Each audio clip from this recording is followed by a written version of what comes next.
This is Press Pit with Laura Allen. Hello and welcome to the programme. For the next 60 minutes we'll look at the stories making the papers in our local newspapers, we'll look at the biggest Cardiff stories in depth and see what's making the nationals. Granted access to Press Pit today are Paul Shepherd from Coup Media and Matt Appleby from Golly Slater PR. Welcome to the show, guys. Hi. And now to kick us off with first things, we're looking at Cardiff's news so far this week in 90 seconds. Leading the way for women in sport, Hockey Wales are showcasing the European Women's Hockey Championships here in the capital. There's so much professional men's sport in Cardiff. I think it gives us a unique opportunity to host a women's tournament here, and hopefully we'll see a spike in participation of women and girls sport as a result. And 60 firefighters attend 2 fires in Cardiff on the same day. One a suspected arson at Glendaru High School in Ely, and the second a warehouse on City Road causing major traffic issues. And be prepared. The boss of leading Welsh-based insurance firm Admiral has donated £50,000 to help save the home of a Llandaff scout group who need to raise £250,000. If it had to stop, then where would we go? And a part of Cardiff's history saved. The coal exchange site of the world's first ever £1 million deal is to be revamped into a hotel. And a woman in Cardiff whose mum developed spinal cancer after surviving breast cancer is urging others to look out for symptoms. Now, with it being the way it is, it does need to be highlighted further, and I am hopeful that Macmillan can, make it much bigger and much well known to cancer sufferers. So those are just some of the stories we've covered so far this week, and we'll hear more from the cancer story later on in the show. So first on the agenda with you two today, we've got the elections, Assembly elections coming up May the 5th. So Matt, so you start us off. What do we think we're going to see? Any major changes starting this year? I think we're seeing a lot of the kind of senior politicians that have been there since the beginning move on this time. So we'll definitely see some new faces in some of the ministerial posts. Looks like Labour's going to do the best according to kind of polls, and that seems to be creeping up a bit. But we're more likely to see coalition government again. I think the big story, because of the way in which the voting system works, is that we're likely to see quite a high number of UKIP AMs in Wales for the first time, which a lot of people think is a bit of a worry.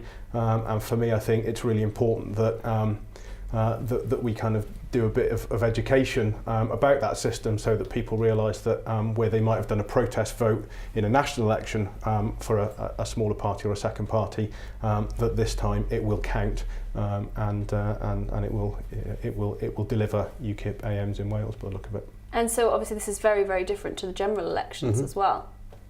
It is. I think what we don't want to see is apathy, because, as Matt says, there's a real danger that UKIP can start to grow in Wales, and I don't think anyone wants to see that. So yeah, I think people need to go out and vote for the parties that are going to be best for the country. And I mean, UKIP seemed to creep up very, very quickly, came out of nowhere. Correct. Yeah, and I think they're filling a void that people perhaps feel isn't being satisfied by the more traditional parties. So again, rather than any strength in policy, I think inertia creeps in, and UKIP start to grow, which I don't think anyone really wants. Yeah, well, the latest polls are saying that they could get almost 20% of the vote now. Yeah, which could mean 7, 8, 9 AMs because of the way in which the voting system works. I think it's a real worry again when you look at the candidates. There's been some kind of appalling things said by some of the leading candidates in recent weeks. We've got kind of disgraced former Tory MP standing. There's a sort of a real danger that Wales ends up with the real rejects of Westminster, and I don't think anybody really thinks that's going to be good for Welsh politics. And obviously the Welsh Assembly is somewhat very different to the UK one. What do we think we've seen from their legacy? What big changes have we seen that they've made in the past couple of years? What, from either of your perspective, what's your kind of favourite thing maybe that they've done? I think the nice thing that one of the good things they've done is sort of lead the UK on certain things. So where they have been able to legislate on things like smoking in cars or environmental things like the bag tax, things like free prescriptions, that they've done quite kind of socially progressive things in Wales that the UK has then kind of followed our lead on. I think one of the most important things they've done recently is really focus in on promoting Wales to the rest of the UK and internationally. And I think they're doing a kind of increasingly good job in terms of tourism and attracting business investment and that kind of thing. With health, we saw the big organ donation changes as well. That was from the Welsh Assembly. That's right, really a leading light in terms of the change in law to organ donation. I think the campaign that was rolled out really worked well, and it's nice to see, as Matt says again, with the ban of smoking and the organ donation changes in laws. It's nice to see Wales on the front foot with some of that stuff. I think they've done well for SMEs as well. Some of the things like Jobs Growth Wales schemes have really helped small, medium enterprises get the growth that they need, really. So it's nice to see. And moving on now to something slightly related with the First Minister, we've got the big, he's released his tax for the year, £41,000 tax bill from Carwyn Jones there as well. This obviously comes after the big Panama scandal, which we've had recently with all of the tax issues. What do we think about this? Is this something that people really do need to be doing? Does everybody need to be posting their tax bills? Matt, you can start us off. I think they're obviously jumping quite sensibly to think that transparency is probably best in terms of rebuilding trust. I think the problem is it comes off the back of things like the expenses scandal. This feels like deja vu, unfortunately, and you sort of quite weirdly have people revealing information when they obviously have nothing to hide, just to kind of show that they're being transparent. So you kind of wonder how much the public actually is going to care too much about the real nitty-gritty once it's down below the sort of Prime Minister and the Chancellor. I think it's another blow to trust in politicians and the political process, really, that we seem to be back here. I think the other mistake they're making is a lot of them are leaping on the defence that we saw through the expenses scandal of, I'm acting within the rules, I'm not doing anything legal, when you're kind of sitting there thinking, well, you're making the rules and you're deciding what is and what isn't illegal. So again, it just kind of keeps damaging trust. I mean, is this a step in the right direction that they are publishing them now, showing us all what, airing their graces, basically? Well, I think it's something that's been forced upon them. It's not something that anyone has volunteered without being pushed to it. I think obviously the Cameron situation has brought this about. But what happens in these situations is there's now a rush to reveal people's their tax, their expense claims, etc., etc. I don't think any amount of political grandstanding or any amount of revealing or transparency now will fix what's happened. It's very much a case of what can we do to try and regain trust, whereas actually the answer is just do things right in the first place. Yeah, fair enough. So moving on as well to somewhat privacy issues, I guess. In the Daily Star there we've got page 7, Peeping Tom issue here with Richard Madeley from the famous Rich and Judy had to chase away a drone from his property, which was caught kind of spying on him. I mean, is this an issue of privacy? I mean, how are celebrities really got to expect this kind of thing, Paul? Well, it's quite an enduring image to start with Richard Madeley chasing a drone. But yeah, I think it's a case of technology outpacing current laws. We see it time and time again at the moment, unfortunately, whereby the laws that have to be put in place actually can't be put in place until the scenario arises. We've seen it with social media in the past, the use of Twitter and what's right, what's wrong, and now we're seeing it with drones and spying and privacy. And I don't really know what the answer is. I think it's just a case of laws need to react to the pace of technology. And we've got things like Big Brother as well. I mean, people are voluntarily kind of putting themselves up for that kind of thing. These are cameras hidden away, but this is something that people are controlling now to try and get there. And I mean, is it Richard? Is it Judy? Who are they looking at, Matt? I dread to think, quite frankly, that the image of him in his dressing gown on his front lawn waving a broomstick at drones is one that will stay with me for way too long. I think that privacy, full stop, is the big issue with this sort of technology and social media, and it's certainly not going to go away. It's going to be fueling tabloid columns for many years to come. And I think, as you say, that it gets interesting in those areas where we actually willingly surrender our privacy. Thanks very much for that, for the both of you. Thank you very much. We'll have more from the press bit and my two guests in a few minutes' time.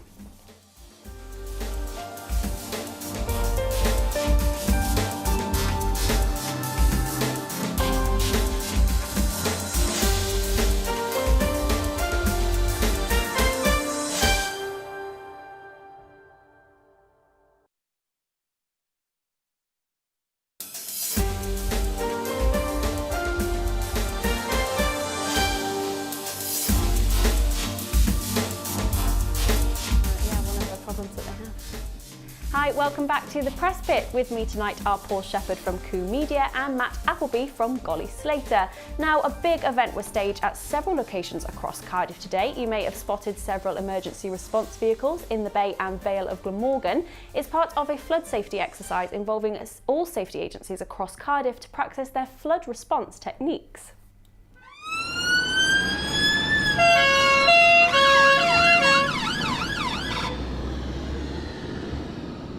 Helicopters, lifeboats and fire engines are just some of the emergency vehicles you may have seen in Cardiff Bay today. The efforts were part of a practice for the emergency services preparing for flood action in the city. Today's event is it's a weekend event actually. It's called Exercise Polygon. It's a multi-agency exercise to test our resilience with regards to water rescues for flooding incidents and various other incidents that we may be mobilised to as a fire and rescue service or mountain rescue or other agencies such as search and rescue. So what kind of exercises are we going to see down here today? Mostly down the marina. It'll be water-based, rescues with our rescue boats, our swift water teams searching for casualties that have been reported missing due to flooding incidents. That's what we're dealing with. That's what we just dealt with just a minute ago and rescued 4 casualties. And so how often does this happen in Cardiff? Is this something you really do need to prepare for? Yeah, we do need to prepare for it. This is the first event of this size. It's a large-scale event, just to test, as I say, test our resilience. Yeah, we do need to prepare for it because, spate conditions, we never know when it's going to happen. So be prepared is the best. And is this an annual thing? Not at the moment. I don't believe it's to be annual. Maybe every couple of years. But as I say, this is the first time we've had to be involved in this type of exercise. And what kind of other services are joining in with you today? The police play a major role in it. The ambulance service, mountain rescue, the fire service, and the Coast Guard as well. Okay, so our first story kicking us off in part 2. We've got the parents that are wanting driving lesson changes after their son, who was 17, killed 2 other of his passengers and a grandma as he had only passed his test 2 days before. I mean, what's your view on this? We'll start with you, Matt. I mean, is this something that can be changed? I mean, there are plenty of other perfectly good drivers out there. First thing to say is that it's an absolutely tragic story, and you seem to see them with a kind of horrible degree of regularity of young drivers in these accidents.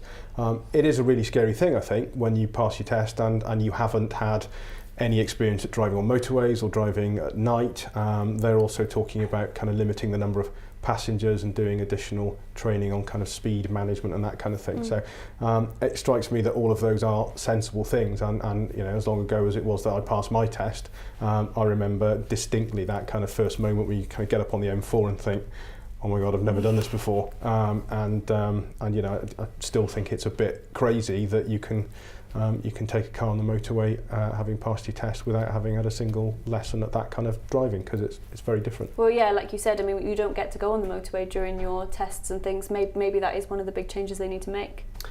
That's right, yeah. Again, it's a tragic story, and you must feel for the family, but there are advanced driving lessons that you can take. I think certainly limiting the number of people in the car for a set period after you pass your test. You know, whether it's true or not, there's often an element of bravado once you've passed your test, especially if you're carrying passengers with you. So I'm not suggesting that was the case here, but there must be things that can be done. As Matt says, this is it's not an unusual story. Statistics say that this age group are statistically most likely to have a fatal accident. You know, driving lessons are expensive for young kids, whether that can come down. And then there are things like telematics, there are things like curfews being imposed by insurance companies. You know, I think it's going to be a mixture of things that brings kind of this forward. Exactly, yeah. And now moving on slightly, still kind of with the, I guess, tragedy almost in a way. You've got the English cricketer James Taylor, who's giving up cricket for life now after he had a bit of a scare with a heart defect. We saw this with the football player Muamba as well. I mean, is this something, should you give up? I mean, if you find out you have this kind of defect, I mean, people do this for their careers, their whole lives. What do you think? Yeah. Well, I think you take the advice of the doctors. If a doctor says you need to give up, then you probably do need to give up. Muamba, you know, that was played out in front of a live crowd, if you like, and people were traumatised by that, not least of all the player himself. Yeah, it's a shame when any sportsman, you know, you imagine a Cristiano Ronaldo being cut short in his prime. It would be to be off the back of the last story, not a tragedy, but you know, it's a sad situation when you work and you sacrifice things to get to where you are in your chosen profession, for it to be taken away from you. It's a real shame. And he tweeted from his hospital bed saying #WhenLifeGivesYouLemons. Like, he's obviously saying as well, this is something that can't be helped, but you know, can it be helped? Should there be more screening, do you think? What do you think, Matt? Yeah, I mean, I think more screening would have just identified it sooner. So I think, you know, in this instance, you know, that's an amazingly positive response from him in terms of being kind of so pragmatic about it. But yeah, I think that you know, screening would help in terms of particularly in the kind of the football case, kind of would have identified that potentially sooner. But you know, we're seeing it increasingly in coming into rugby as well, with kind of head injuries and concussion. You know, that sportsmen and women put themselves through a hell of a lot in the name of their sport. And you know, I think that there's that weird balance between actually kind of catching it and treating it versus kind of cutting careers short. And as Paul said, I think, you know, the only thing you can do is take the best medical advice and look after the players themselves. And you do wonder how many people are still playing with this condition and have a very successful long career, who maybe would have been told not to play had the screening taken place. So it swings and roundabouts, and you know, I think the good thing in this situation is that it was found before we did have another Muamba situation on our hands. And on a more positive note, but still related to the story, we've got a teen that's decided, from Caldicott, who's decided to shrug off her health problems. She's just been diagnosed with type 1 diabetes, to go and climb Mount Snowdon, which is here on this page here of the Argus. You know, is this admirable or just silly, you know? Admirable. Admirable, yeah? Yeah, for sure. I think, you know, diabetes can be a horrible condition. There's a hell of a lot that's being done about it, and helping people to manage the condition. So I think activities like this, stories like this, really shine a light on the fact that it's not a showstopper. And admirable, definitely. And I mean, I guess it shows kind of these kind of diseases don't have to debilitate you completely. Even she's very young to be diagnosed with this. Yeah, absolutely. I think it says to any child or teenager that, you know, that is threatening a potentially kind of life-altering or life-limiting diagnosis of something that you know, you'd have to just give up, and that, you know, I think definitely admirable and inspirational. Definitely consensus then for me too. My favourite story of the evening then, moving on to Alan Titchmarsh, page 25 of the Daily Star, which you've got in front of you there. Apparently he's a babe magnet. He's whether this is self-confessed, I don't know. But I mean, does gardening and girls really go together? I mean, do you see it? I mean, you start with you, Paul. Well, I'm not a gardener, so fair enough. that might explain a few things. But Interestingly, this isn't the first time I've seen this about Alan Titchmarsh. I'm not sure. I'm not sure what else he's got. I mean, it's great to have a handyman around the place. Maybe that's an appeal. He seems like a thoroughly nice chap. Yeah. So, good luck to him. Yeah, fair enough. But I mean, what are the type of women? Do we know from this article? Is he saying what type of women are chasing after I bet him? they've all got big unkept gardens. I think, to put it in context, he's saying that he was accosted by about 6 lady fans. Six, so, right, okay. Well, I think that's a modest mob, Yeah, really. yeah. It's not exactly Beatlemania. No. And I think he describes them as very pleasant. Right. So I think it's a more genteel kind of Beatlemania type situation. Than, so this is maybe yes. his self-confessed then, we reckon. It seems to be self-reported, yes. He looks quite smug about it. Yeah, he seems quite pleased with himself. He does, yeah. So do we know of any other perhaps strange babe magnets in the celebrity world, ones we maybe wouldn't expect? Who's the guy that does the musicals? Andrew Lloyd Webber. Yes. Really? Yes. I'm surprised at that. Well, talents, I suppose. Maybe if you're looking beyond the physical side of things. Well, you do often see Jeremy Clarkson, and there's a colleague of mine who has quite a big thing for Jeremy Kyle. Oh, wow. Oh, really? So, yeah. Interesting. Yeah. Well, I suppose, it could be, people will go for anything, personality, I guess, wouldn't they? There's someone for everyone. Thank you very much, guys. Thanks for your points there. We're taking a quick break now, but there's more from the local and national papers in a few minutes' time.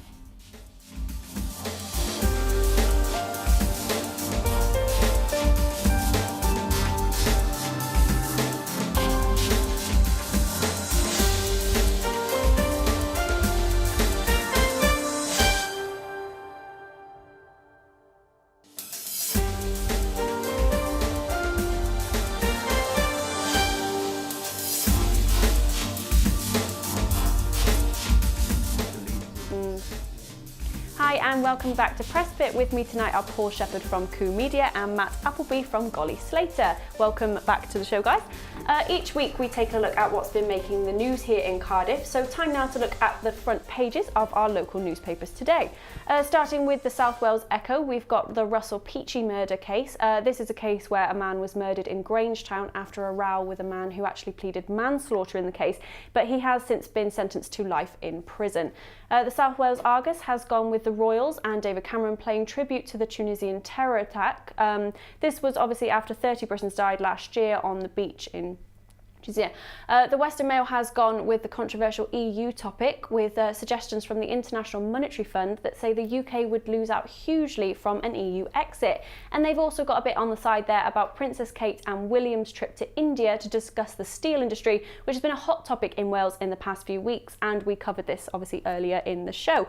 So first we're starting with the EU, carrying on from what we saw there. I mean, EU exit, what's your stance on it there, Matt? I'm quite firmly in the stay-in camp. I think Wales, in particular, benefits enormously from its membership of the EU, and I think stories like this one around the kind of impact on the financial markets from the volatility already being caused by having the referendum in the first place, but which would become even more damaging over the next sort of 2 or 3 years were we to be preparing for exit. Just show we're really entering into uncharted territory, and I think that there are enormous dangers in that. So I'm of the stay in because we benefit more than the risks. What about you, Paul? Yeah, firmly in the stay camp. To be fair, this isn't the first time the IMF has had their predictions changed, so I don't read too much into this, if I'm honest. There's always going to be uncertainty when a huge change like this may or may not happen. Uncertainty is never good for markets.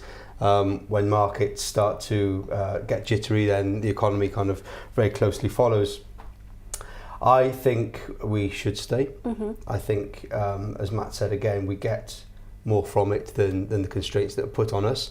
I think there are pros and cons, and I think it comes down to education. I think there's more that needs to be done around the benefits of staying, because the people that are that seem to be touting their kind of ways are the ones that are wanting us to leave the EU, and I think more education is needed on why we should stay. And I mean, it seems to be more the elderly population who are the ones saying we want to leave. I mean, you mentioned earlier, Matt, you think this is because of immigration. Yeah, I think that that is probably the case, and there's an awful lot of misinformation and scaremongering around the whole kind of migration and immigration issue. I was looking at some figures earlier on, and I think of the top 10 places that people come from to emigrate to the UK, only 3 of them are EU destinations. It's quite easy to overstate that problem, particularly when you've got an actual crisis happening, kind of on the borders that seems to grab the headlines. So it's quite easy to see why people's kind of fears tend to surface. But as Paul said, I think I think the stay camp really needs to be doing more to just educate people as to the benefits of staying and the dangers of leaving. And okay, moving on now to a story in the front page of the New Day, which is quite shocking. Kind of, they're saying that 8 in 10 doctors, that's 82% of doctors, now have mental illness. I mean, that's quite a shocking figure, surely, Paul. Seems high. Seems way too high. And my first question is, how are they defining mental illness? Does that come down to tired, overworked? Unable to sleep at night at times because they're stressed, in which case, I think that's probably 82% of the population, of the working population. It's a headline. I think it's there to sell papers, and I think it's quite irresponsible. Really? Yeah, that's fair enough. Yeah. So what about you, Matt? Do you think the same? I think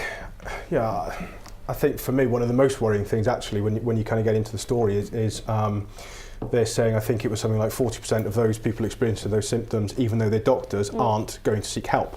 And I think that plays to the continuing stigma that needs to be broken down around mental health issues, when even doctors don't feel able to go and seek help when these issues are arising. But I mean, is that maybe the reason they don't, because they're doctors? That's maybe an embarrassment factor? Absolutely, and I think that's one of those big issues that needs to be tackled around mental health, in terms of people feeling secure enough in their jobs, and that if they do present with some of these issues, that that it's going to be taken seriously, and that help is going to be provided.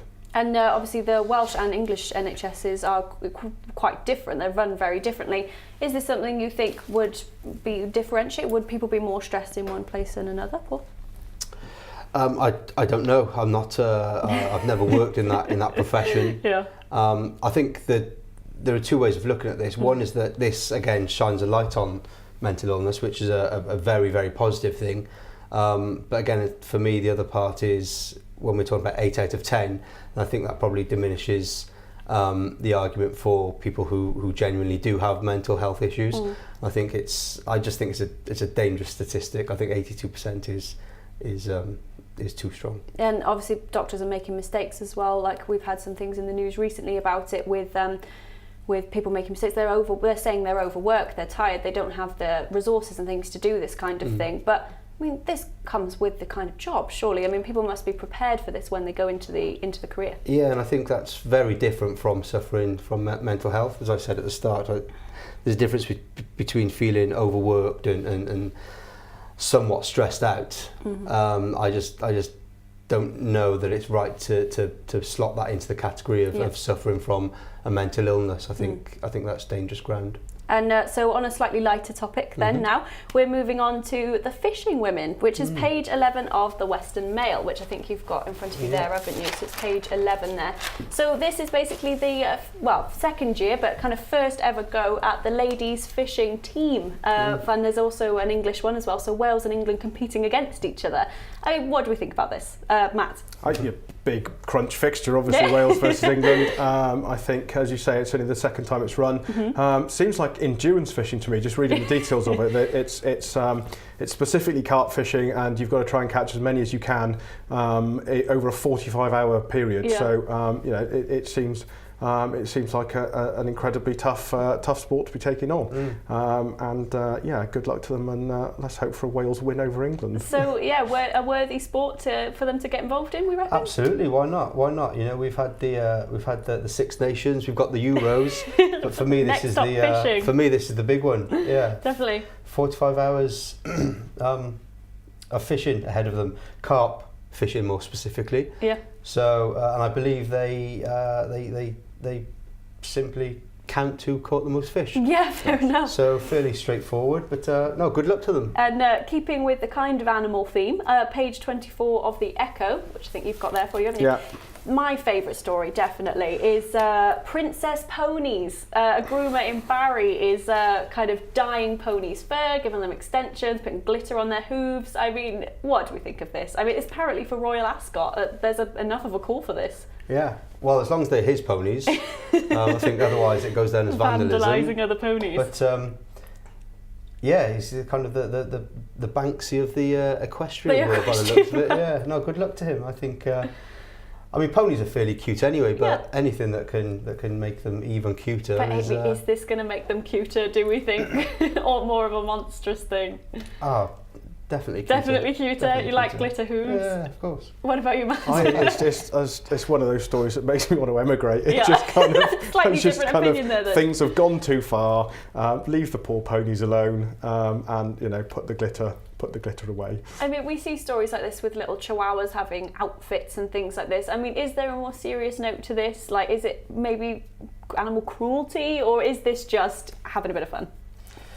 I think there was some stuff the RSPCA did a little while ago about dressing animals up, and actually it can cause distress, and it kind of limits their natural behaviour and that kind of thing. So there is a serious side to it. Yeah, of course. Yeah, I think that was a sort of curmudgeonly response to it. Yeah. It's kind of one of those ones that will play well on social media, and everyone will have a lot of fun with it. And we've got the Grand National as well coming up, so slightly controversial. We started seeing this kind of horse in our races. Yeah, I'm not sure the powers that be would quite allow that much of a loosening in tradition to allow glittered. And I'm sure it adds to the weight of the horse as well slightly. So yeah, I'm sure. Maybe this will make them stand out more, and people would be more likely to bet for them, though. Well, I think if you're opening betting up to the under 8s, maybe then maybe there's a new sport in small pony betting for children. Maybe that's the way forward. But you never know.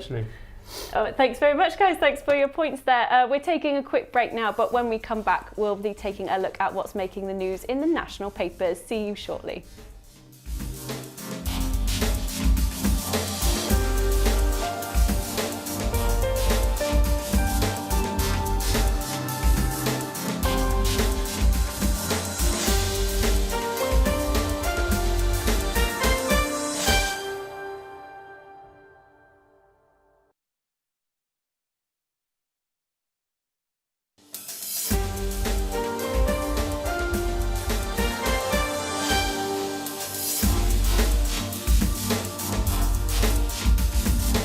Fingers crossed. Hi and welcome back to Press Fit. With me today are Paul Shepherd from Coombe Media and Matt Appleby from Golly Slater PR. Guys, welcome back to the show. A Cardiff woman whose mother died from spinal cancer after surviving breast cancer is urging people to become more aware of the symptoms. The disease is called spinal cord compression, and Macmillan Cancer Charity has teamed up with Kate Bond, whose mother had the cancer, to help raise awareness. Matthew Harris reports. Bond's mother, Gillian McKeon, was diagnosed with breast cancer when Kate was just 3 years old. She got through the breast cancer, but 25 years later, Kate's mother had back pain. It was later found that she had spinal cord compression. The disease would go on to kill Kate's mother. She's hoping that the video released by Macmillan Cancer Care will help raise awareness of the disease, and I've been speaking to Kate about her experience.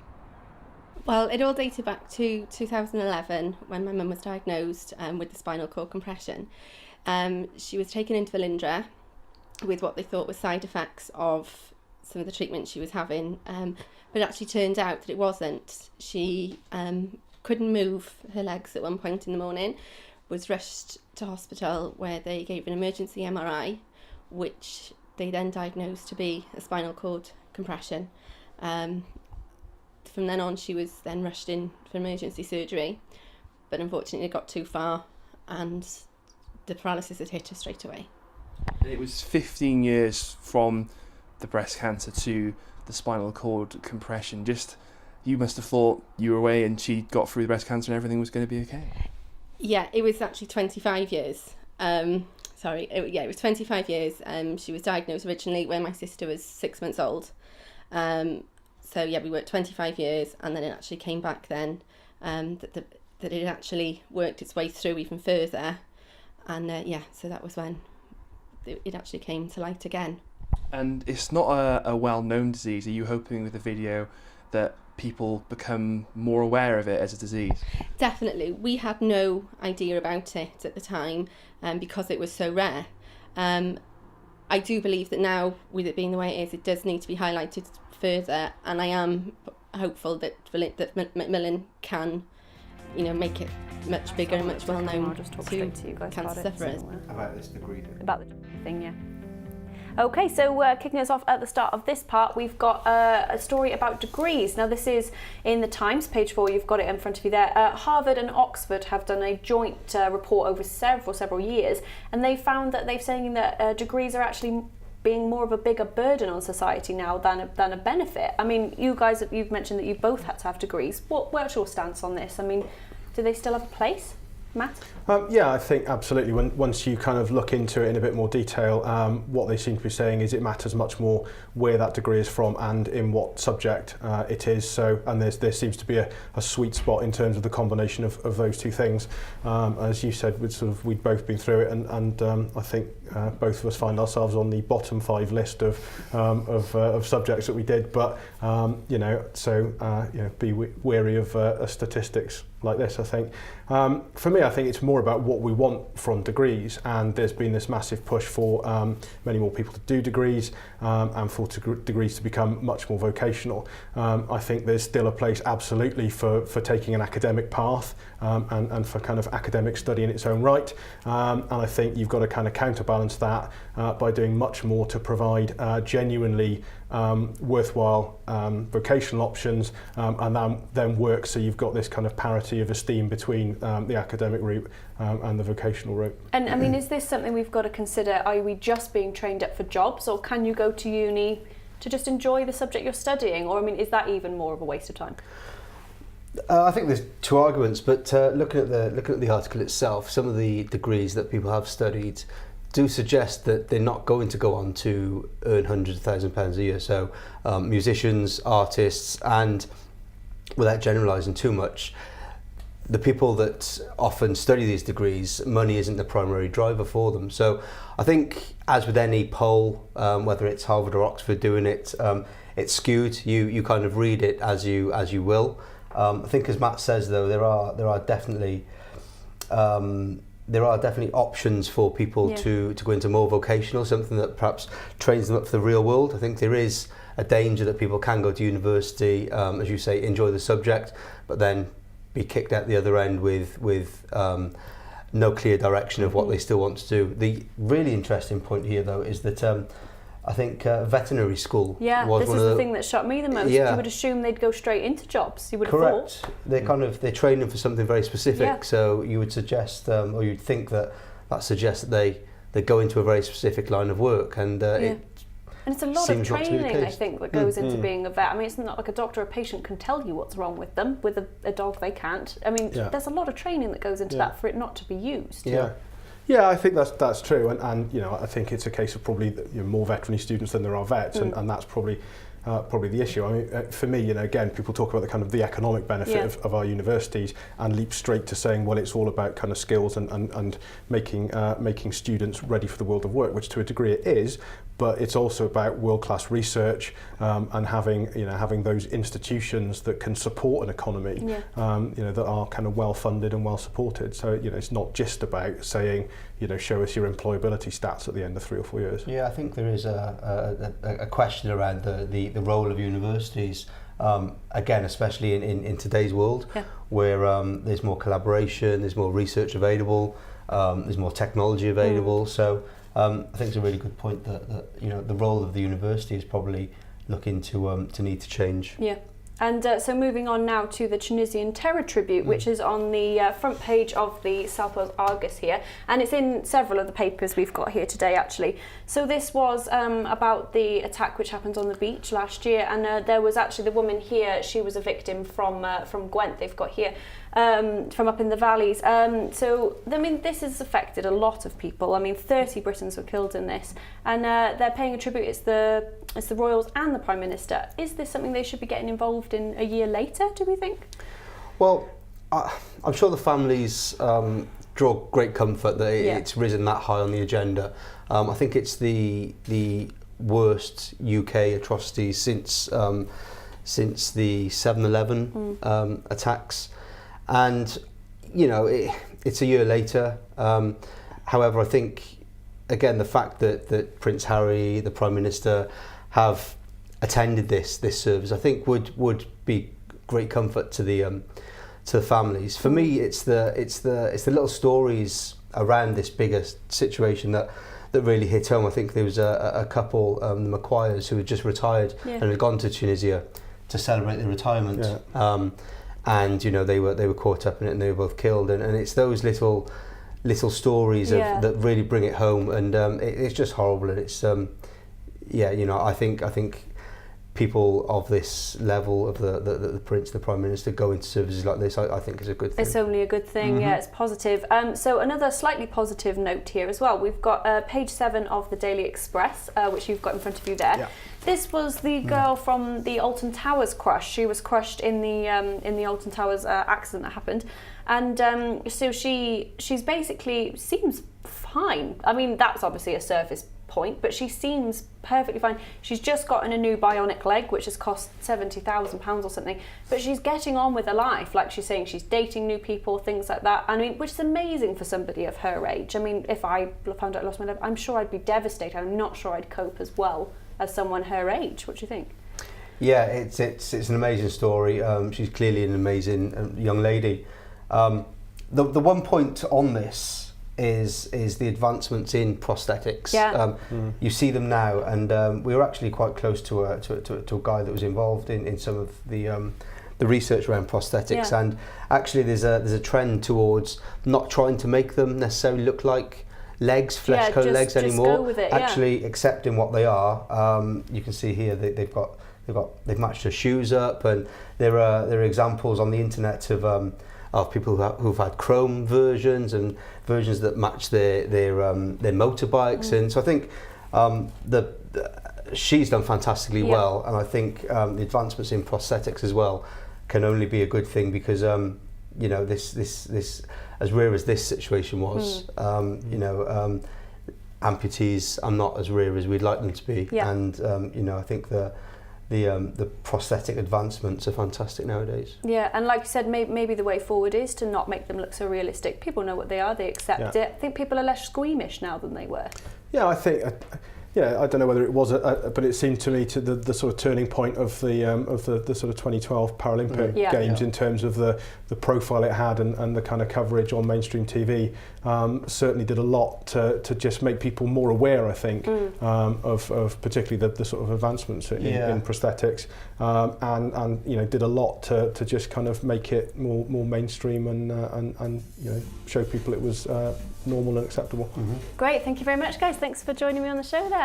Well, that's it for Press Pit for this week. My thanks to Matt and Paul for joining me, and for you at home for watching. Cardiff's local news is next, and Press Pit will be back next week. Bye-bye.